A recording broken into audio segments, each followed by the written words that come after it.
entertaining podcasts I listen to. I don't listen to many. That one, Francine, is a different point of view. It's a female point of view, but someone who's been through the hardcore wars. Yes. So what Francine has to say to me matters and is important. And there are two guys up in New York, Monte and the Pharaoh. Mm-hmm. I find them hugely entertaining. I find them fun to listen to. But those three are the only three podcasts really other than, the PW Insider stuff that I have. The Monte and the Pharaoh Show is brought to you by... Because wine is your second favorite four-letter word. California wine, New York attitude. Good fucking wine. Yeah.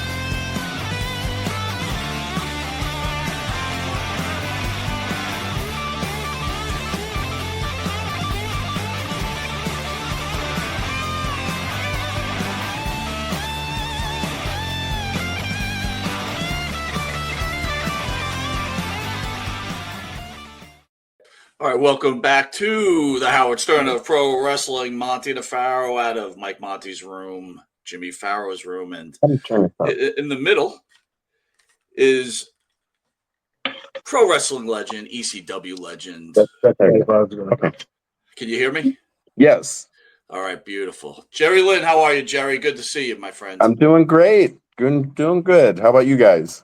We're doing great, man. I know my partner has been excited for this interview for a very long time, so let's have it. And, by the way, thank you for joining us on a Friday night. I'm sure you could be doing a million other things on your Friday night than hanging out with these two old guys. I'd probably be at the Eric. What do you mean he could be doing other things?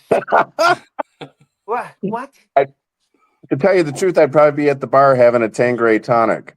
Okay. Listen, Tanqueray tonic are hanging out with these two old fucks. I take the Tanqueray time. Yeah, I also do like a nice fucking wine. All right. Well, you know what? You got to get with Sims. I'll give him a bottle to give it to you. I think you'd enjoy it, man. It's not too bad. So, Jerry, we're gonna get right into it, man. Like this show, we talk, politics. We talk a lot of stuff. I know. You work for AEW right now, so we'll walk a tightrope with you, right? So we want to be careful. I don't know about either. Well, we won't, but he will disavow any knowledge. That's it. You'll just take the fifth on anything, right? I'll turn into Sergeant Schultz and go, I know nothing. Nice. Oh my God, he's pulling. I'm old. Wait, I am old. Jerry, how old are you? Love it. 62. All right, so we're all the same age, right? Mike, so we're actually the youngsters here tonight. What do you know? Which is, Jerry, when we first started the show, we were somewhat middle-aged, and we would interview guys older, but now it's like everybody's younger than us. We've given up. So, So, Jerry, that makes me feel good. At least now we can talk Hogan's Hero, I Dream of Jeannie. Jerry. All right, well, let's start with the most important question about your career. Barbara Eden or Samantha from Bewitched? Wow. Barbara Eden. Oh, yeah. Really? Yeah. Yes. Why? Yes. The belly button. The belly button. Right? Right, Jerry? The belly button. Huh? The belly button, right, Jerry? Well, what belly button? I couldn't get past the boobs. Oh, wait a minute. You just stopped at the top? All right. All right, one last one. Lily Munster or Daphne from what was that? The cartoon Scooby-Doo? Daphne from Scooby-Doo. Scooby-Doo. Sorry. Or a real life man person. Moment. Wrestling all right, show, Jerry. Lily Munster. Really? Lily Over Munster. Daphne? I don't know. I can't even remember what they look like, to tell you the truth. I'm just throwing it out there. How do you fool around with a cartoon anyway, Michael? Yeah, this is a wrestling show, Jerry. How you doing? The new effing show, Jerry Lynn. Well, if you ask Lance Storm, I'm the old effing show. Oh, God. And they're off. Yeah. Oh, we did an ECW arena a reunion show there one time, and Terry Funk was on the show. And the minute I got to the building, Lance asked me, "What'd you have him book Terry Funk so you wouldn't be the oldest guy here?" I'm like, "Thanks a lot, Lance." Thanks, Lance. You did it. Yeah. You did it well. You know, Mike. So, Jerry, go ahead. Sorry, go ahead, Mike. Jimmy. Not for nothing. Every time we see Jerry, like we've seen him at the big event a few times. Jerry, you do not look your age, man. Take it easy on yourself. You look great. I can tell you why. Because I am the most immature 62-year-old you'll ever meet in your life. There it is. It makes Well, sense. it helps. It helps to have a 19-year-old brain, right? Yes. I got an 80-year-old body, a 19-year-old brain. There you go. Willie it does. Yeah, Daphne. That's great. It's great. So, Jerry, in your illustrious career, if you had to pick one thing that defines you, what would it be?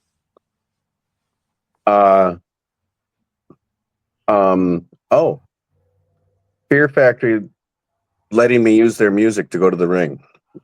So I like death metal. Jimmy, you know that band? Yeah, as a matter of fact, I do. It always, you know, by the way, where did you learn how to roar like that? When you used to do the hand gesture, you'd let out this roar. Is that from practicing bands like Fear Factory by any chance? Or that's me just jamming to death metal in the car. Okay. It's a pretty good Phil Anselmo kind of thing going on there when you did that. I was wondering if you practiced that kind of stuff. Oh, just when I'm alone in the car, because Nice. don't want to torment the wife too much. Yeah, I've been. I've tormented my daughter too in the car too. So okay, they're afraid of Dad's music. All right, nice. Excellent. Well, I've been torturing Mike to have you on for years, so I wanted to ask you on the early days when you're first getting into the locker rooms and navigating through, the politics that you're going to learn about. How were you able to do that? What gave you an edge to get started in those early days to perceive, trouble and push forward? How'd you swim through those waters? The early days, because I broke in '88, so it was still Land of the Giants. I mean, Andre the Giant was still wrestling. So even most of the guys on the indies were big guys that were well over 6 foot tall and over 250 pounds. And there's a lot of times it wasn't a very welcoming atmosphere. They'd look at you like, "What are you doing here?" Like I didn't belong because I was so small. And there'd be some guys who would take liberties with me in the ring to see if I had what it took, and I'd come back and show up. So the one thing that always kept me going was I had a little voice in my head that said, "Never let them make you quit." So that was pretty much it. So, Jerry, what makes you become a professional wrestler, though? What gets when I speak to you mentioned before you were adopted, right? So yeah. Your parents adopt you, and I'm only assuming they're thinking, our son's going to be a lawyer, a doctor, an Indian chief, but instead he goes, "Hey, Mom, Dad, I think I'm going to be a pro wrestler." I mean, how does that conversation take place? Well, I never grew up thinking I was going to become a pro wrestler. And when I was adopted in 1969, that's the first time I saw pro wrestling. Was my adopted parents watched it every Saturday. Every Saturday it was roller derby and wrestling. And I fell in love with it instantly, but I never thought about doing it. But,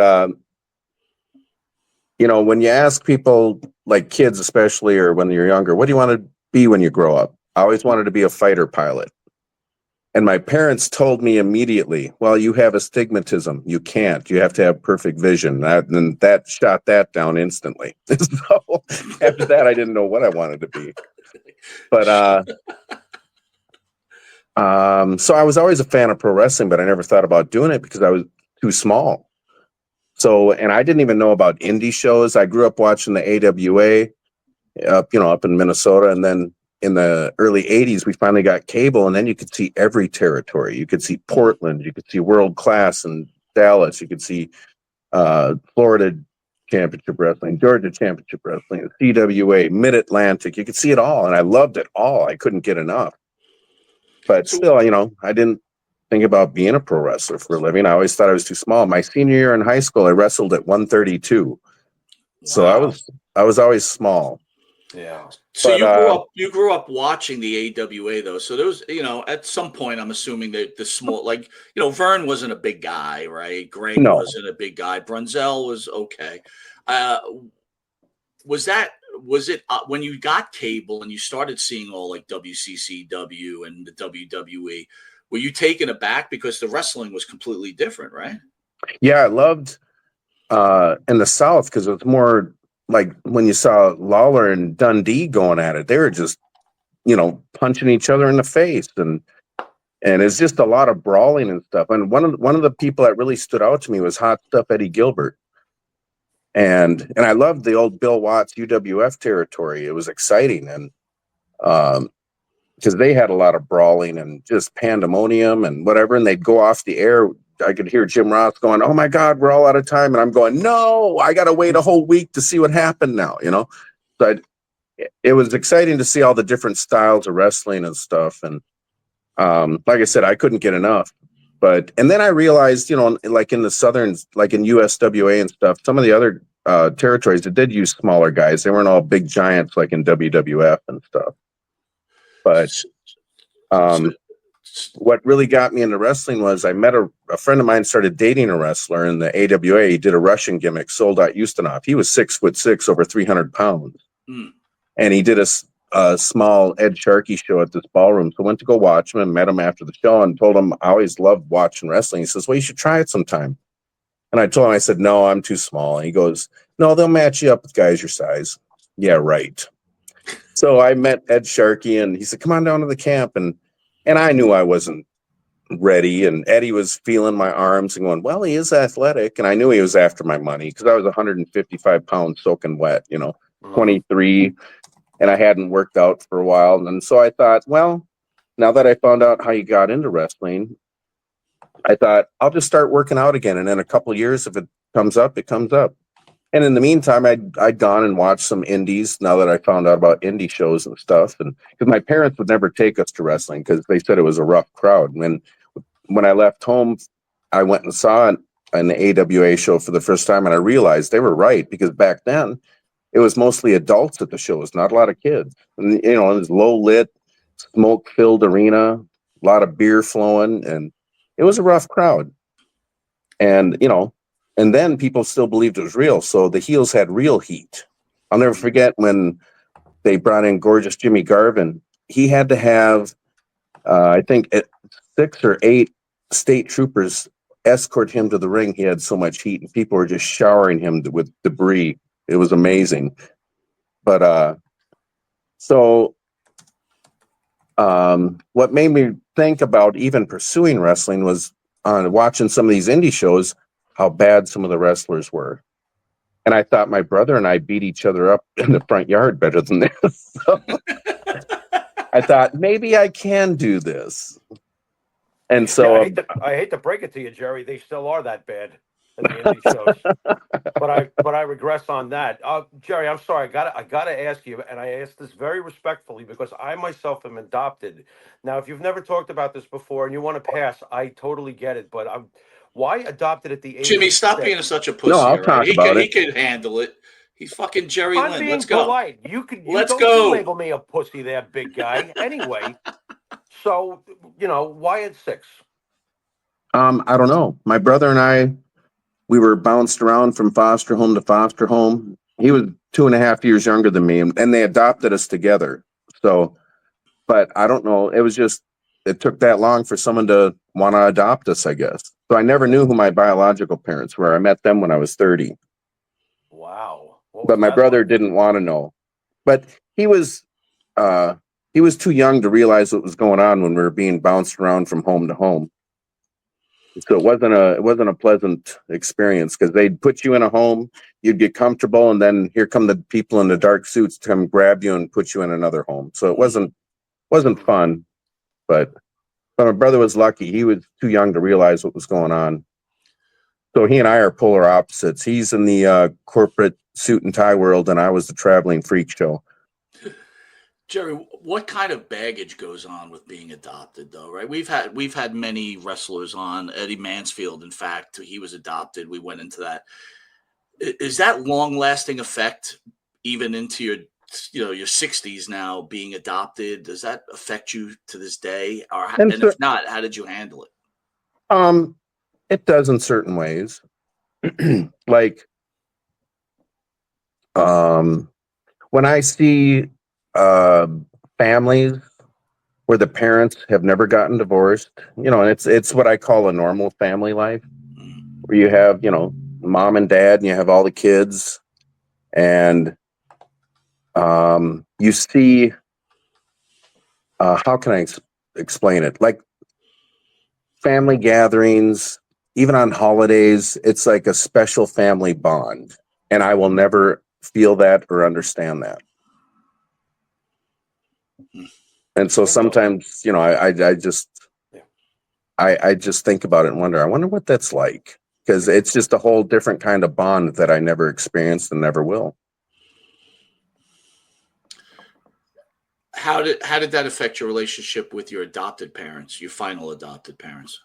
Well, that was interesting because I always had to know the missing piece of the puzzle, and so when I actually just got a hold of, I knew I was born in Duluth, Minnesota, and I grew up in a suburb of Minneapolis. So I called up the social services department in Duluth, and they had a woman that was her job, was to match up kids with their biological parents. But you had to go through, and it took her about a year to find them. But you had to go through this series of writing. Everyone had to write each other letters and make sure everyone wanted to meet each other. Mm-hmm. So, went through that, and then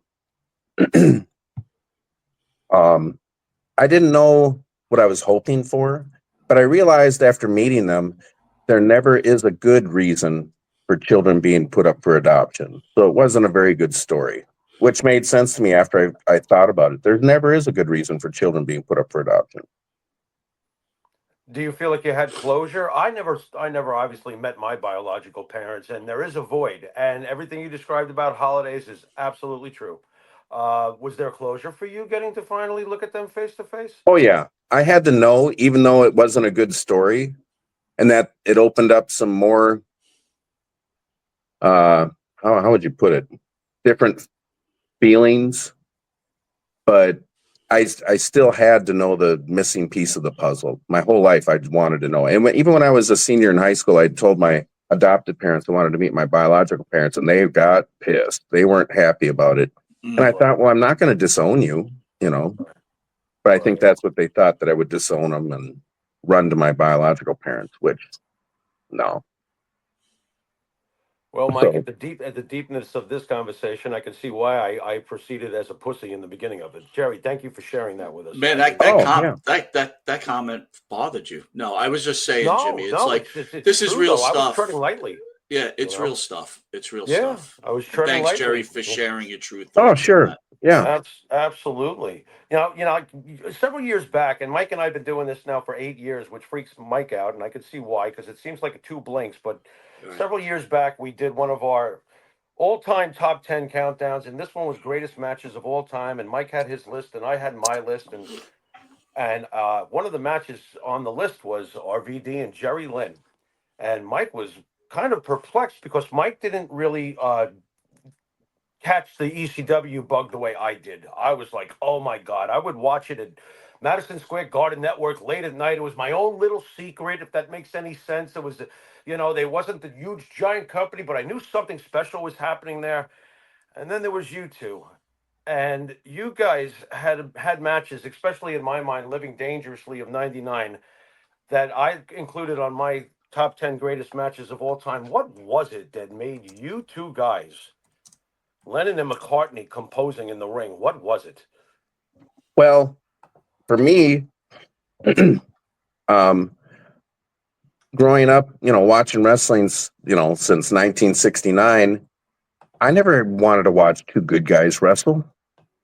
So when Rob and I clicked, I guess for me it was challenging. I wanted to make it fun for the fans to watch two good guys wrestle, because I always wanted to see a good guy, bad guy fight, And, and I admired The only time I really liked watching two good guys wrestle was like with the English catch can stuff, But as far as American, I wanted to just watch a good guy and bad guy go at it.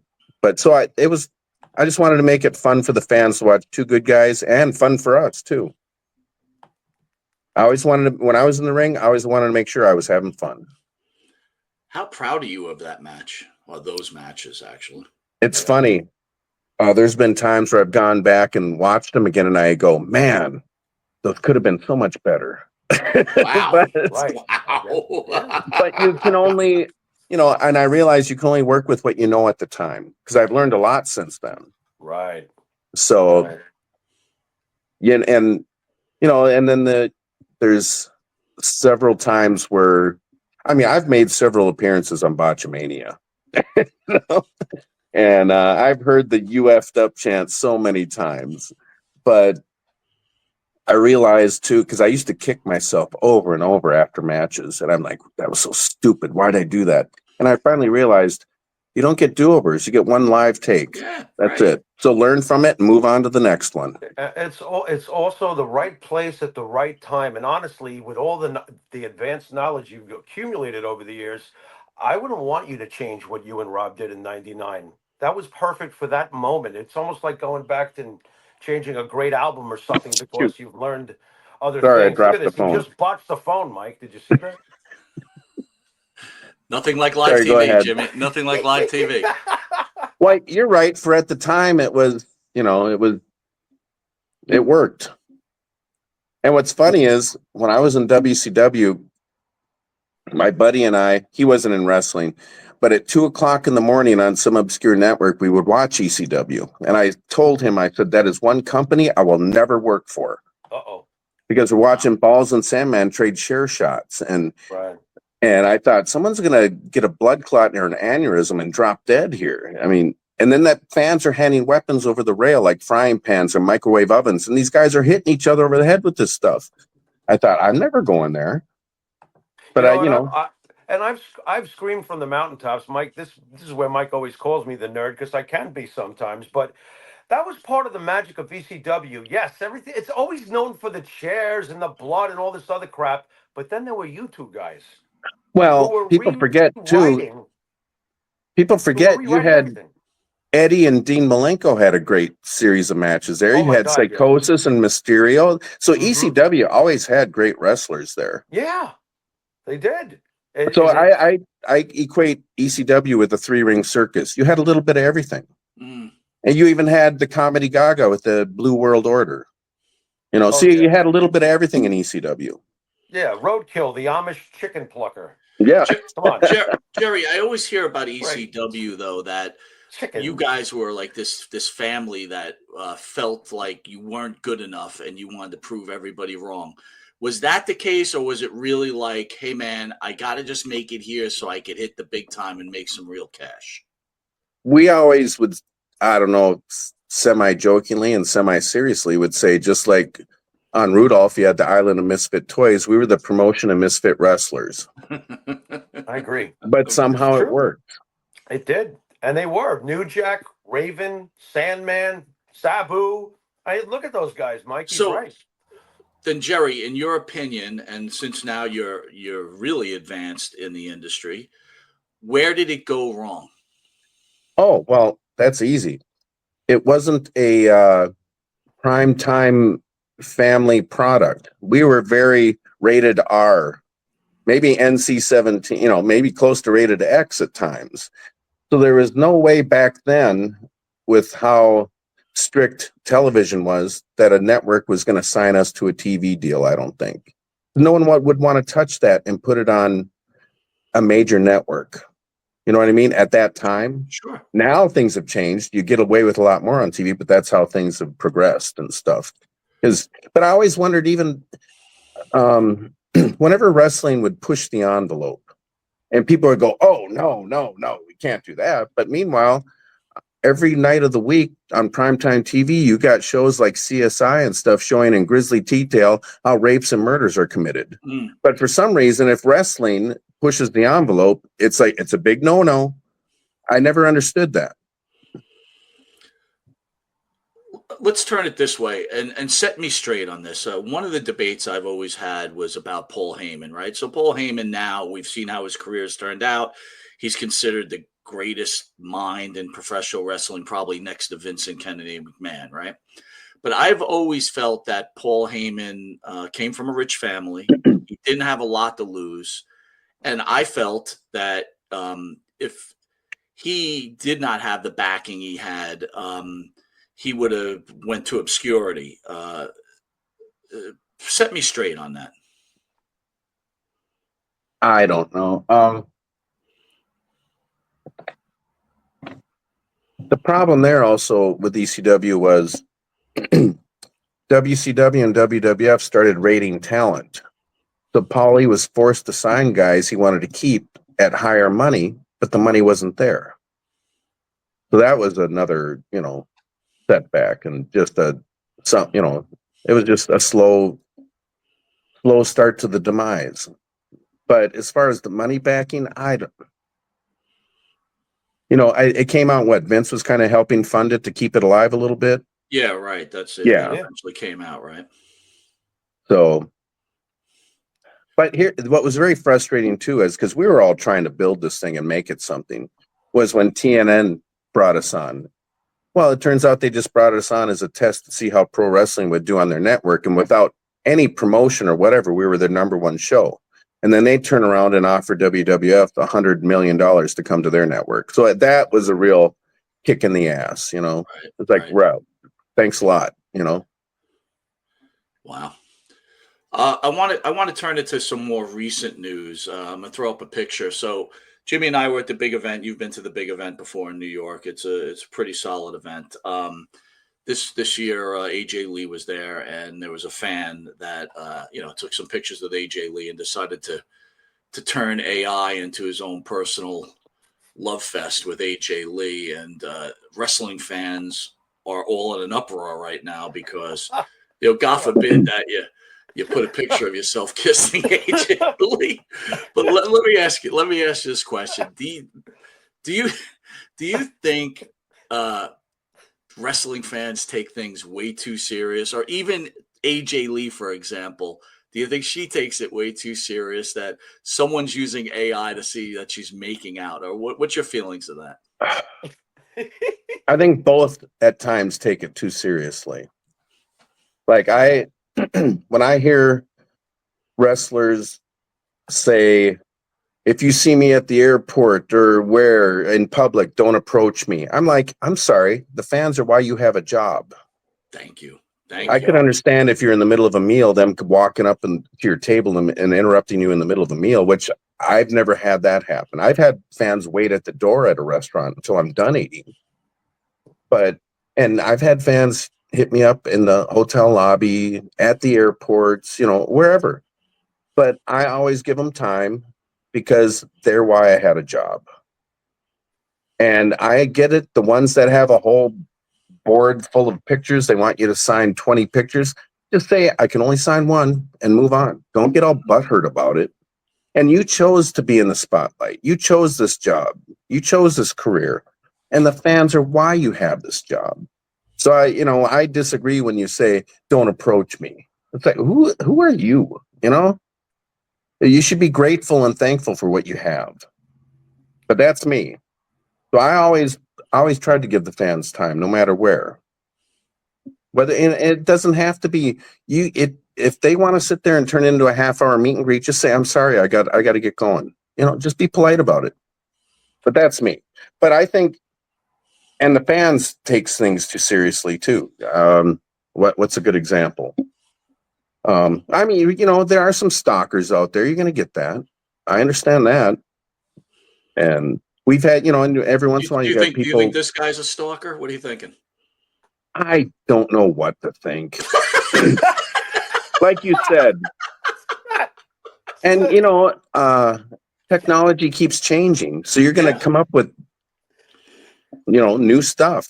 And I'll guarantee you there's going to be wrestlers creating stuff like that to rib other wrestlers. I don't know. It just depends on how it's being used. And if you got some wacko like in Misery who wants to, break your ankles, so and there's going to be I wackos out there too. And it's funny what you said about earlier about what it takes to be a wrestler. I've always said you got to be a little off center to be a wrestler, and you got to have some self-loathing because you're knowingly going out there and destroying your body over and over again and willingly.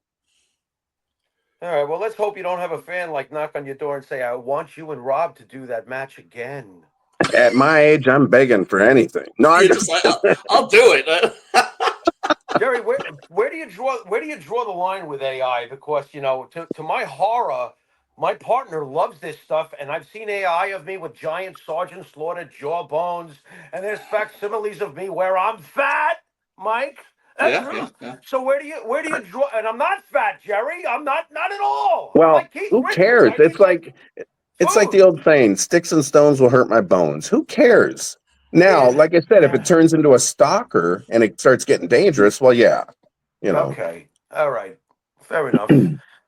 Where do you draw the line with the fan behavior? I mean, have you ever had anything completely ridiculous happen to you? The only time was I was wrestling X-Pac years ago when he was still the Lightning Kid in a VFW, and this guy in the crowd attacked me. Wow.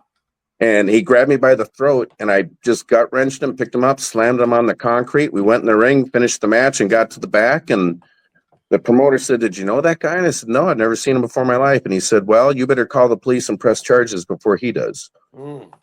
So he did, had the cops come out, more or less scare him off. But I found out I could have been sued for protecting myself.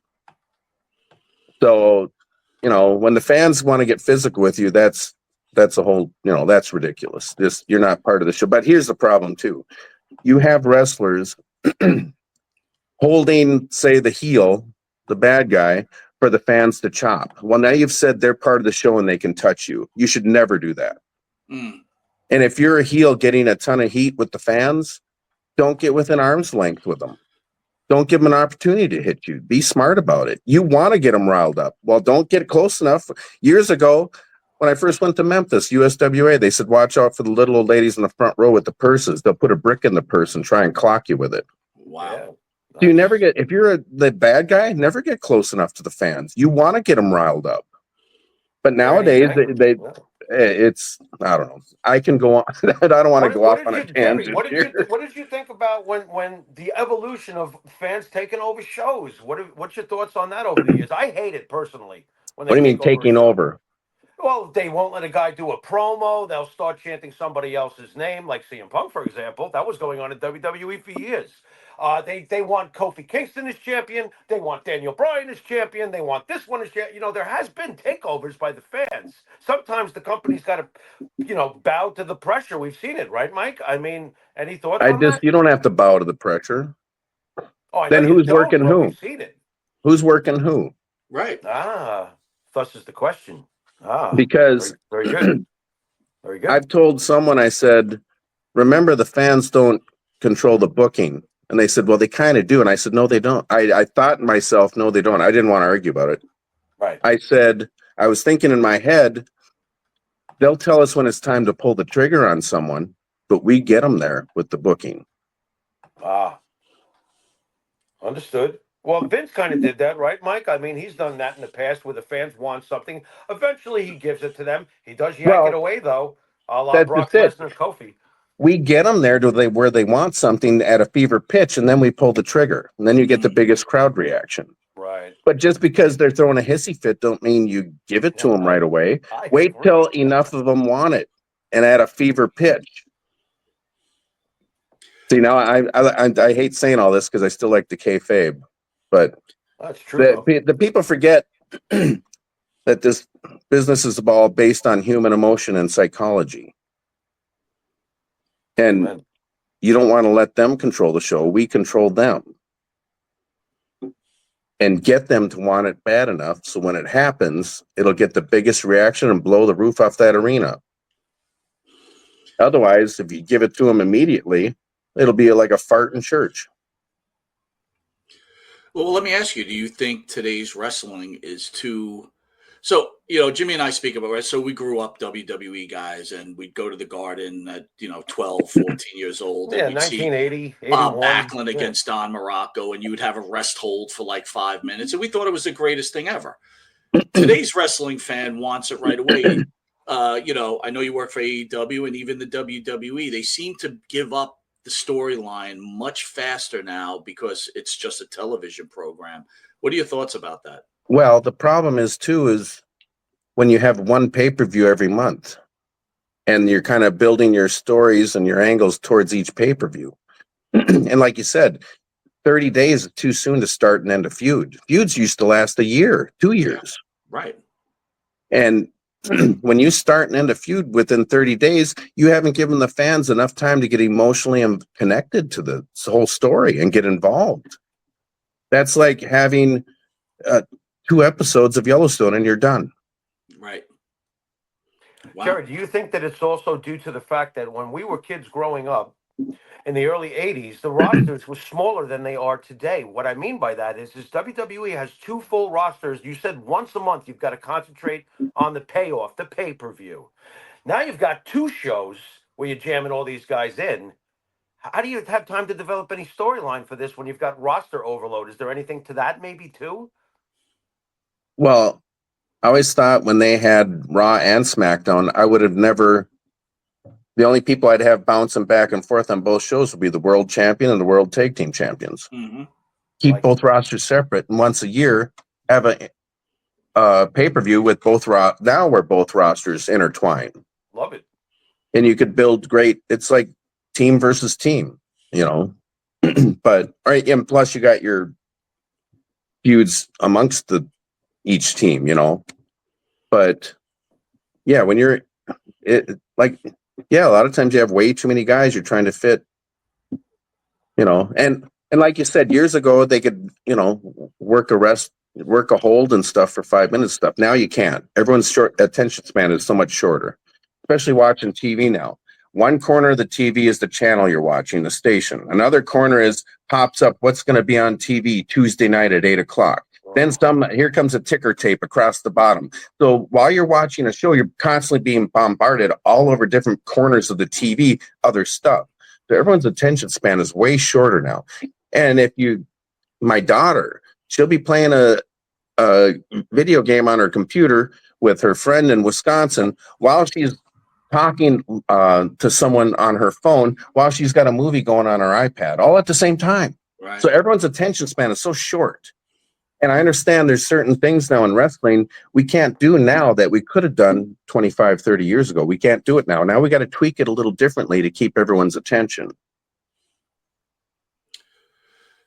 Let me ask you, since you're working in AEW, and today's wrestler, you were wrestling during the Monday Night Wars, right? You had ECW, WCW, WWE.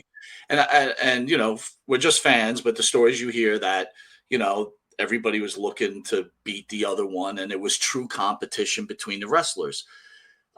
We talked earlier about the fans. Is there competition between AEW and the WWE? And why do you think the fans have this kind of tribalism for both organizations? See, I never understood the tribalism. Like I said earlier, when we got cable in the 80s and I could see every territory, I loved it all. I couldn't get enough wrestling. I love pro wrestling and I like it all. So I don't understand choosing, I like this company and I don't like that company. Either you love pro wrestling or you don't. I don't get it. It never made any sense to me. Plus, I've always said, if you want to build a large fan base, you have to have a variety on your show. Because not every wrestling fan likes the same pro wrestling for the same reason. Some like a good guy, bad guy match. Some like two good guys doing a good scientific wrestling match. Some like the lucha libre flippity doodah flying all over the place. Some like hardcore death matches and blood.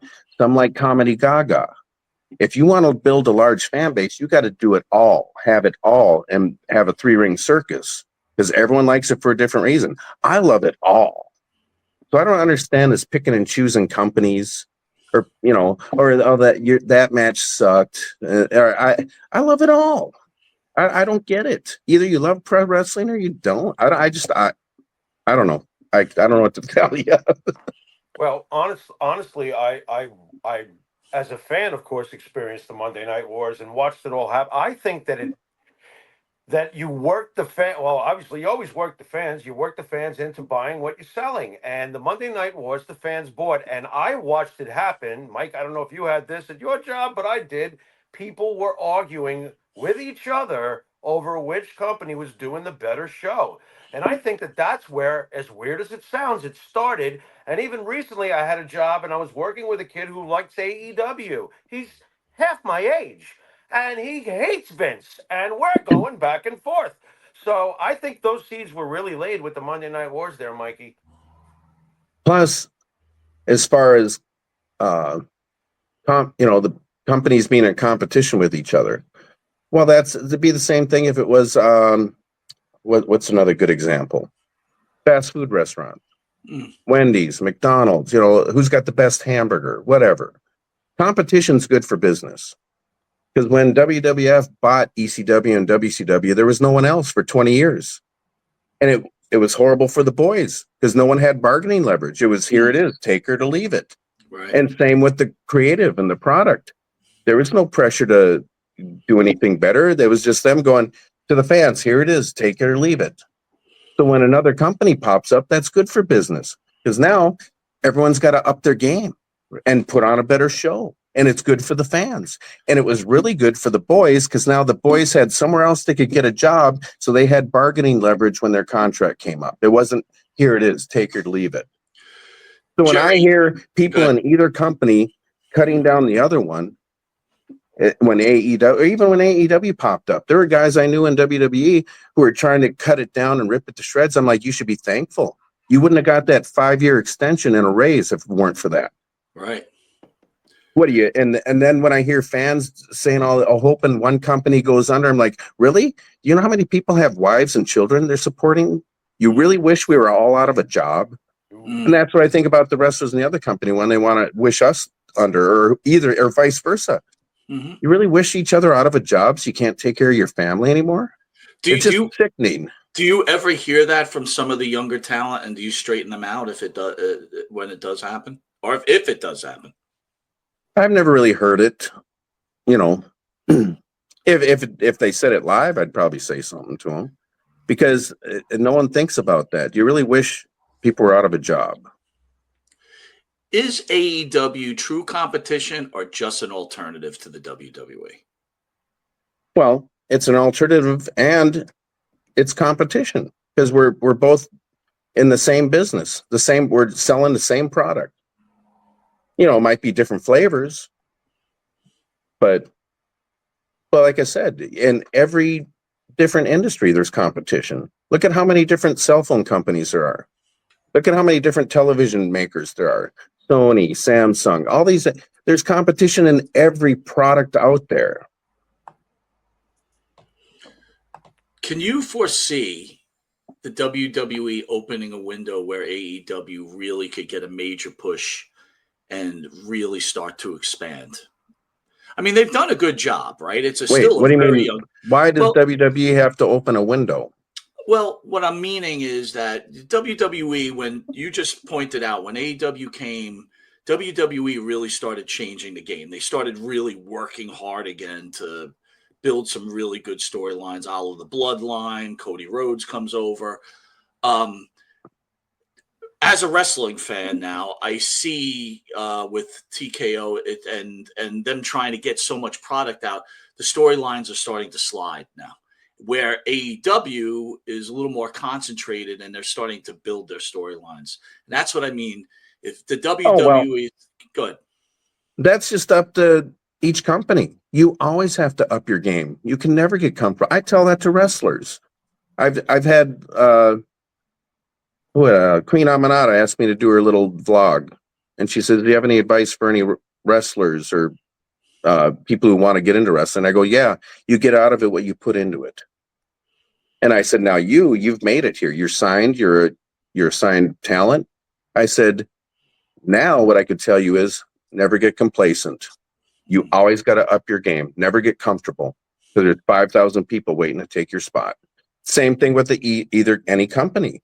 You never can get comfortable. You always got to think of ways to up your game. I have worked so many indies where the promoter picked me up at the airport, and on the way to the building, he's telling me, yeah, I got another rival company in the town tearing down my posters and stuff and trying to kibosh my show. I said, you know what you got to do? He says, what? I go, put on a better show.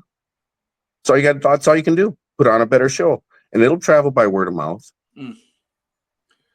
My partner hates social media feuding between wrestlers. Work feuding, like, on X or on, Instagram. Yeah. How do you feel? Do you think it's a necessary evil now to use social media to help build storylines or to help bring attention to yourself? I say if you're going to use it that way. Use it to help further an angle or a storyline. I hate that. And I know the curtain's pulled wide open and it's never going to get, I think we should be trying to close it. So use it for that instead of, I've seen guys have bloody death matches and then an hour later they're posting on there, thanks for the match, bro, much love. I'm like, what are you doing? You're right. You just tried to kill each other, supposedly tried to kill each other, bled buckets, and you're thanking each other, thank you, love you, bro. What the? I'd rather have you further the angle and hate each other on social media. That's me. Jerry, can you give us the dynamic of the AEW locker room? Like, what's the makeup there? Like, my only fear, look, I'm just a fan. My only fear sometimes, in the old days with WCW, it's been documented that certain wrestlers got too much power. The inmates wound up running the asylum. Blah blah blah blah blah. What is the dynamic over in AEW? Considering we did see the CM Punk thing with the boys and stuff, what's the dynamic in that locker room? This is where I turn into Sergeant Schultz. Oh, I tried, Mike. I tried. You almost slipped it in. I knew we'd. Well, all right. Let me ask you this then. This shouldn't be a Sergeant Schultz question. When AEW signed Saraya, right? I told Jimmy, I said, this will put AEW on the map. And he was like, I don't see it, Mike. I don't see it. And unfortunately, I was a big fan of Saraya. Why didn't it work? What went wrong there? I don't know. I was surprised she was even trying to wrestle again with how bad her neck injury was. Because, I had my neck fused and I didn't have it where I have nerve damage down my arm and stuff, but I never had it where I almost lost my ability to walk. So I couldn't even imagine why she wanted to wrestle again. But I don't know. I couldn't tell you. Let me ask you this. Do you think it was a successful venture? Not really. Yeah. Fair enough. What are your thoughts? My personal opinion. What are your thoughts as a trainer when AEW does these flashy signings and then they bring in a Saraya or they'll bring in somebody else and you're training, you're bringing the up and comers up and stuff. What's your dynamic as a teacher to student to explain that aspect of how the business sometimes works? Well, let me put it this way. Look at WWE does it. When they want to load up a show, they brings back some people who are retired. All the time. All the time. I'll give you this story. In Ring of Honor, to help get the houses back up, he had Ric Flair come in and do some personal appearances. Well, the house is shot up. The boys were pissed off. A lot of the boys were pissed off because why are you giving him all this money? Well, the houses went up. So if it works, why not? When I was in Memphis, the houses were down. They brought in Jackie Fargo for a couple loops. The houses all went up. We all made more money together. Thank God they brought in Jackie. Now, granted, back then we were getting paid based on what was the house and where were you on the card? Were you main event, semi-main, and on down? But they brought in Jackie Fargo to help get the houses back up, and thank God we all made more money because Jackie came on board. Well, switching gears, right to that, giving everybody more money. Unfortunately, we recently lost, Mike and I's absolute all-time favorite, Hulk Hogan. We grew up here in New York, Madison Square Garden, the birthplace of WrestleMania, the birth of Hulkamania. We saw it all. We lived through it all, and I wanted to ask you, what did Hulk Hogan mean to this business, in your opinion? He brought it to the mainstream. Now, granted, Vince had a big part of it, but he had so much charisma, and I don't know, he just had it. I mean, look how he captivated the crowds. He'd have them in a frenzy. So and then it was something when Andre passed the torch to him, but I don't know, he just had it. That it factor.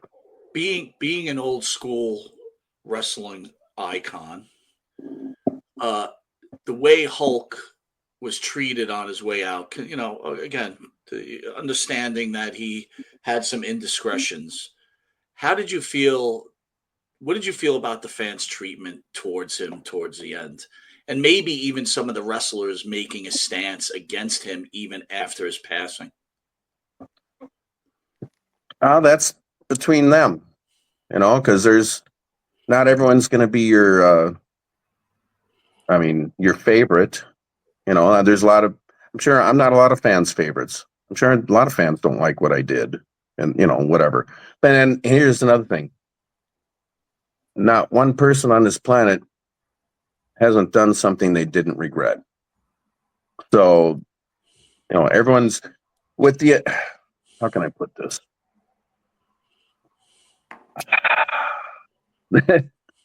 And this is my own personal opinion. With the invention of the internet, and then the invention of social media, then you had the whole big pandemic lockdown. Each event has changed humanity, and not necessarily for the better. Everyone's quick to point fingers at each other, and they forget, what have you done in your life? No one's innocent. Everyone's done something they regret, but everyone's quick to be judge, jury, and executioner nowadays. That's just my opinion. Do you think today's generation, we're the same age, do you think today's younger generation has less forgiveness than our generation? Yeah. Can you elaborate? Yeah. Huh? Can you elaborate? Well, look. What do you think? I'm not.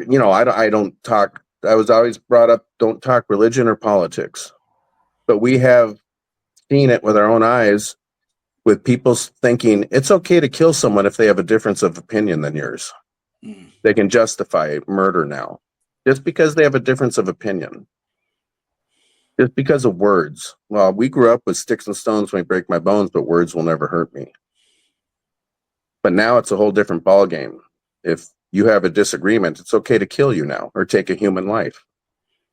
And it's sad. Sorry, I didn't mean to go so deep and heavy. No, this is what I see now. This is what this show is about, right? I really don't love talking about arm bars in 1975, to be honest. What? Right? How about a double wrist lock? Don't start with the cradle pile drivers. Obviously. Look, we're talking very open. Wait a minute, did you say cradle pile driver? Hey. What is that? Yeah, he's got one of those. You should. Well, Mike, it hurts. What's wrong with you? That got me 2 new hips. I bet it did. Turns out landing on your butt over and over your hips don't like. And your lower discs. Yeah, Jerry, I would have warned you not to do that if I was growing up with you. I'd be like, hey, bro, do a Dusty Rhodes elbow to someone's head. Make it easy on yourself. Yeah. How about just an eye gouge? Yeah, an eye gouge. Yeah, sure. There you go. Why not? No Asiatic bumps. spike, right? Nothing crazy. No bumps. Yeah. Oh, God. Rest hold. Okay, go. Unbelievable. Mike, where the hell are we? We're all over the place here. Are you gonna Yeah, we are. Let's get to Vince, Mike. Thoughts on Vince McMahon? Thoughts what he... All right, so, look. Vince, at some point, maybe before us, maybe after us, we don't know what happens, but the odds are, and I'm an odds guy, that he'll pass before any three of us, maybe. I hope so. Okay.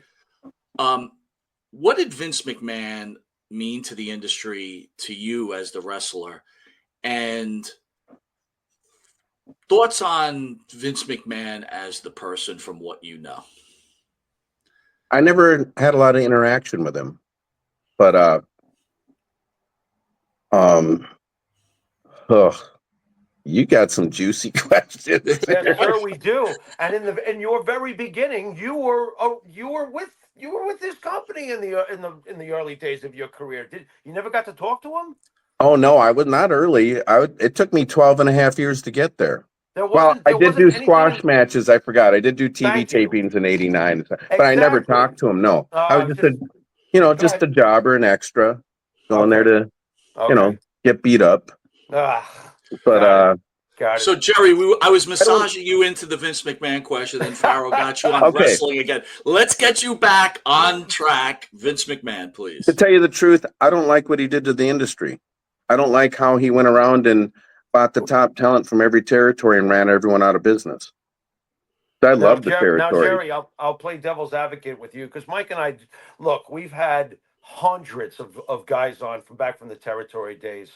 The territory guys were all looking to cut each other's heads off. So I know. Is Vince just the smartest, biggest shark at the end of the day? And is it the whole business that you condemn when you say Vince ruined everything? Because Vince just studied the blueprint and ate it. I couldn't say ruined everything, but I just hated how I just loved the territory days. We all did. But like you said, they were all, like you said, here's one thing that's always cracked me up is how everyone always wants to say that the wrestlers were a big brotherhood. No, it wasn't. When there's money to be made, there's a lot of backstabbing and politicking, and you know what I mean? Yes, sir. It's never been a big brotherhood as far as business wise. Now, maybe at a bar in a fight, we'll watch each other's backs. But as far as business, business is business. And you got people who play the politics and people who won't. I never did play the politics. I didn't want to. If you like my work, hire me. If you don't hire me. You're not going to hurt my feelings. I shouldn't have to shove my head up your butt. No kiss my ass club. So that was me, though. But yeah, there's a lot of it as far as business wise. It was never a brotherhood. When there's money to be made, it's like anywhere. It's like the corporate suit and tie world. There's a lot of backstabbing and politics in that. It's every business where there's money to be made. There's corruption and there's politicking and there's ass kissing and there's backstabbing. It's the music industry, television, Hollywood, professional sport, every business. It doesn't matter. But Jerry, don't you feel like pro wrestling's like a microcosm and that's more of a close-knit community where it seems more out of control? Let me rephrase this. Now that you became a wrestler and you've done this, do you feel dirty almost like, ugh, like why did I do this? No. Mm-mm. I feel like I've lived 3 lifetimes to your average person's. Nice. Good for you. Good for you. And, even though I've had 8 surgeries, I hurt every day, my body's riddled with arthritis, we always say we'd do it all over again. All right, here's another tough one for you, Jerry. I'm assuming you've ran across Chris Benoit throughout your illustrious career. Next topic. I'm not going to ask you about the murder. I'm going to ask you this. Did you find him odd, or did you find him just normal and you were surprised? That's all. Next topic. Come on, Sarge. Can I spin back? Wow. I'm glad because now I get to do a reverse hip toss and spin back to Vince because I wanted to ask you: do you think that the whole business, forget about the WWE, do you think that the whole wrestling business, considering the heights that it's at today? You got a Super Bowl level event like WrestleMania. You got all the major Netflix. You got everything going on with wrestling.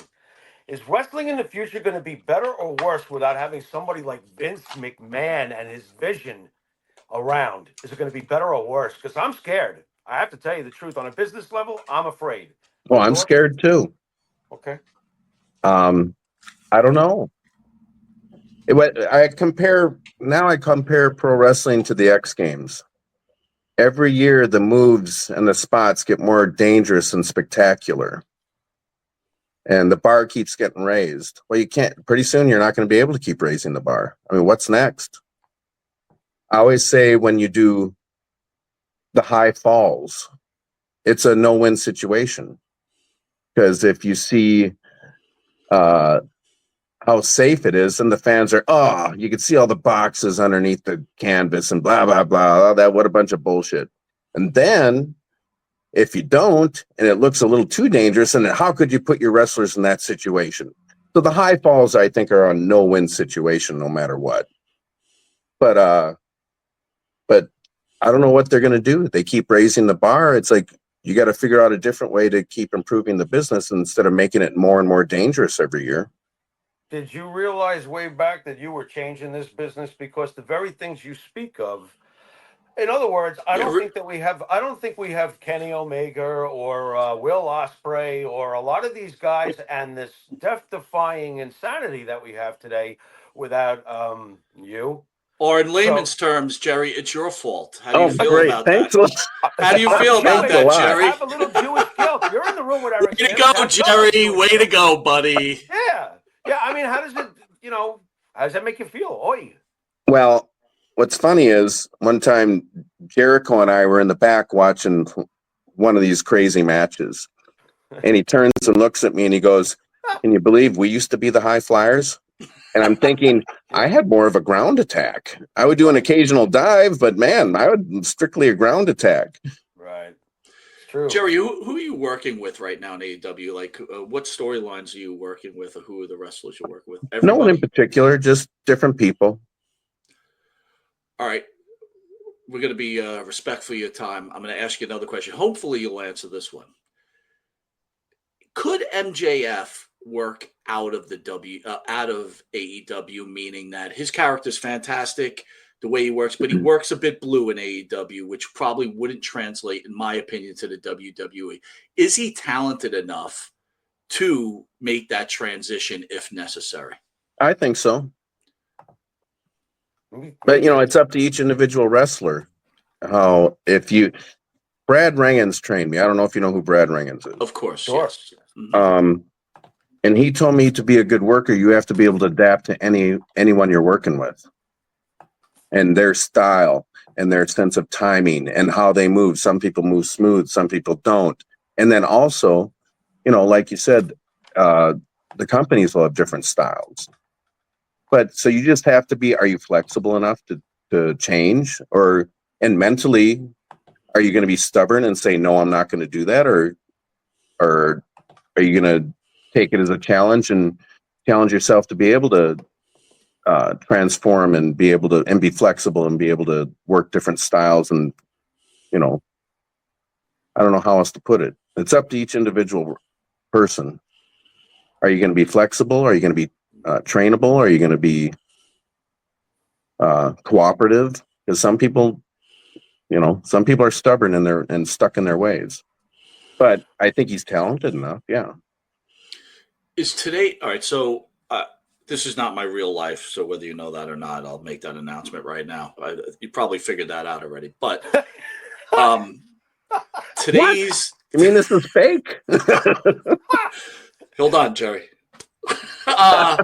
Today's employee is quite different from when I first got into the job market right out of the military. So my question is today's wrestler more difficult? Do they have to be handled differently? Like, look, you mentioned early before Sandman, we love that guy, Sabu, right? All these guys. Is today's wrestler have to be handled totally different? You can't talk to them a certain way.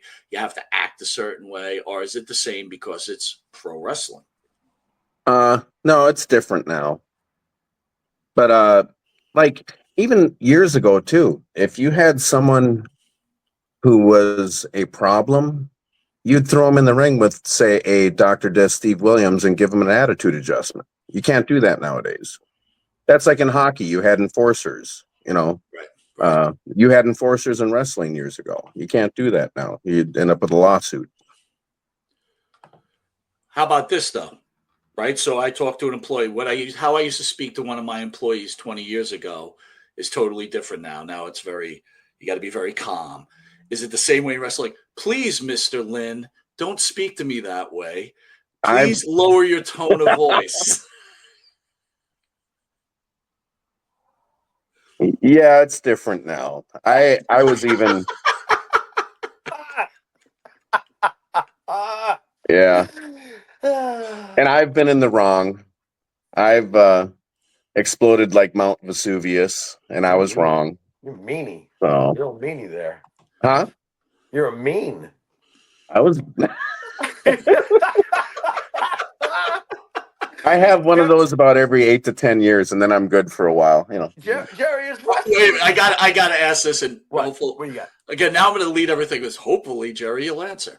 When you have your nominal explosions every so often, who's the man that you have to speak to? Is it straight to Tony Khan, or is there somebody else you have to go on the carpet and say, "Oh, I'm sorry"? If I screw up, I go straight to the boss and tell him. I say, "Hey, boss, I screwed up."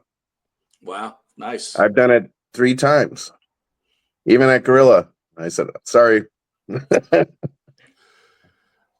So no, I'll admit when I screw up, I'll admit it. But why deny it? You know? No, absolutely. How is Tony Khan? Is he a good boss to work for? He not that you would tell me anything different, but you know, he's great. Tony has a huge heart. Yeah. You know, he's got a huge heart, and I couldn't tell you more. I mean, when I was first told about AEW, I was told he wants to treat the wrestlers like a professional athlete, like a football team, and he's done that. So he spoils everyone. That's good stuff. All right, listen, Mr. Lynn, I know you got a long day tomorrow. I want to thank you for joining the Howard Stern of pro wrestling. I'm disappointed we didn't talk metal. Well, listen, this might be the question. This may be the question. And first of all, I'm not a death metal guy, but we're going to hit you with something called the Pharaoh's final question. I don't know what he's going to ask you. It's probably going to ask you about music. We'll try to keep it somewhere where, we don't put you in any kind of predicament. But Jimmy, it's all yours, brother. All right, I'll make it music as I stare at my vinyl collection here. All right, we're gonna put 3 albums up against each other. Okay, you ready? Oh boy! All right, we're gonna put up. Wait a minute. Hold on, I gotta stop it. What? Jerry wants to pass on that question. Next one. No, I'll listen. I'm just kidding. My God. He doesn't want to hurt Dave Mustaine's feelings. Is that where we're going with this? No. I mean, what is going on here? No. Oh boy! Off the air, we could have some great conversations. I'm telling you. You ain't kidding. Go ahead. All right. Fair enough. All right. Let's do Black Sabbath, Master of Reality. Let's see how much you really know about metal. Well, okay. Wait a minute. Black Sabbath, Master of Reality. It's an album, Michael. It has Sweet Leaf. All right, but can we get Children of the Grave and I'm trying to be fair for Jerry right now. I mean, come on. Let's not get so out there. Second. No, wait a minute, Jerry. Do you know the album? Why don't we ask Jerry? We don't have to get too specific. We can be more general. Yeah, let's go general. Yeah. All right. To tell you the truth, I never. All right, fine. Black Sabbath, Led Zeppelin, or Deep Purple. The Unholy Trinity. Pick one. Oof, that's a good one. I already got mine, and it's okay. The tunes I jammed to the most was Led Zeppelin. I even had the 45 of Whole Lotta Love. Wow. Okay. All right, so it's Zeppelin. There it is, Mike. I'm a Sabbath guy. Wait a minute. Now I got to ask the question. Well, I'll tell you this. I never listened to a lot of Sabbath, but now I appreciate them more. But back then, gosh, I guess I didn't have any friends who were into the music I was into. I was always like the heavier stuff for the time. It's like, what can I say?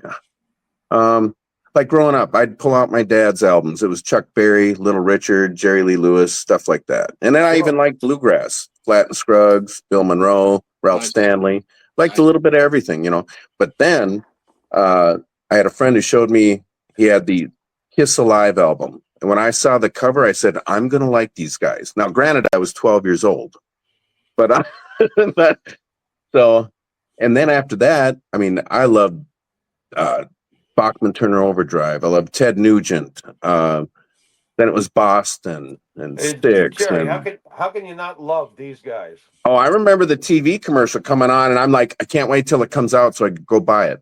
Wow. Yeah. So I had every Kiss album up until they came out with the 4 solo albums. And then I was like, all right, you guys just want my money. And they insulted my intelligence. And I was done. I wasn't going to buy any more albums. I stand on that. You and I could write. Well, first of all, I love Kiss. So let's just start there. But I want to stand on that, Jerry. You and I could write a Kiss song. No, you could not. No, you could not. Pull the trigger of my love gun. Could we not write that? Yeah. Thank you, please. Plaster caster. Grab a hold of me faster. Yeah. Okay. Come on. Yeah. But I'm not going to let this go, Jimmy, because he tried to slide this by, and I heard so you're going to let him trash Kiss instead? No, hold on. Who am I trashing? You're just picking on Plaster Caster. Grab a hold of me faster. If you want to see my love, just ask her. Terrible. Terrible. That's great. That's great. And you should go on not write that. You can't even tap your toe in rhythm. So no. Anyway, how you doing? I even had the 45 of Calling Dr. Love, which had the accidental hit Beth on the B side. The accident. All right. But wait, Jimmy. But he slid it by, and I heard it. You said Styx. Yeah. Dennis DeYoung. No, come on, man. I just like what? Look. Grand Illusion, really good. Come Sail Away, great. But they slide into a realm where you just can't listen. I know. When they jumped the shark with Mr. Roboto. Yes. I'll admit that. Yeah. We got to. Could you imagine if ECW Jerry came out to Mr. Roboto? How fucking awesome would that have been? Jerry Lynn. Yeah. You know who I did love? I was a huge mark for Devo. Fucking Devo. Love Devo. And early B-52s, the first 2 albums. And how about Talking Heads? I never really got into them. I loved the Cramps. Oh, yeah. And I started listening to punk music in 78, I think. So I always loved punk. And then, when was it? I'm trying to think what years it was. Did you ever go to CBGB? No, I always wanted to. Never got a chance. I played there. You should have seen the bathroom. Wow. The bathroom was ECW, bro.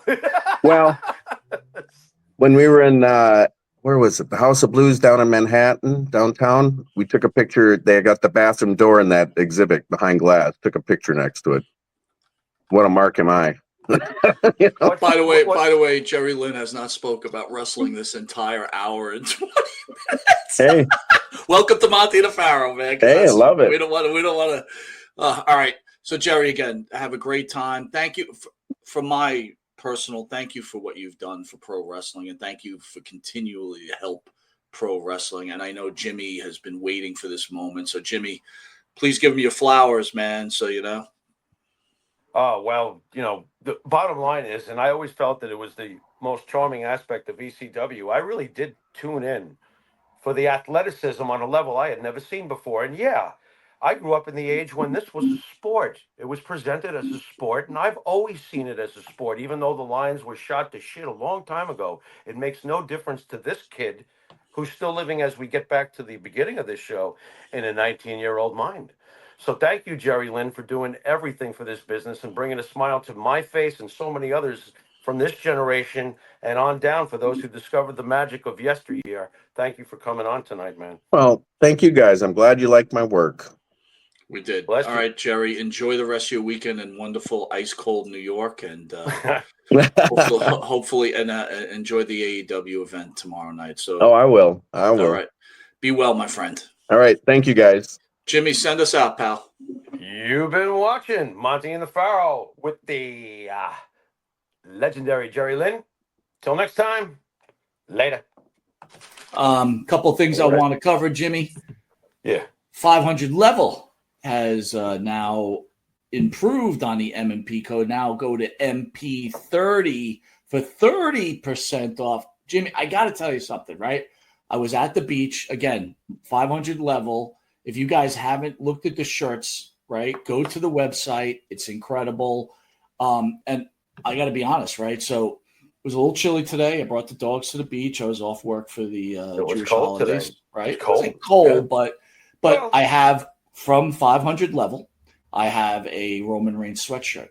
Now, usually sweatshirts are not always the nicest fabric, unless I'm into really nice fabric because I just don't like things up against my skin. So usually I'll get thinner type of shirts, but this is a heavy sweatshirt.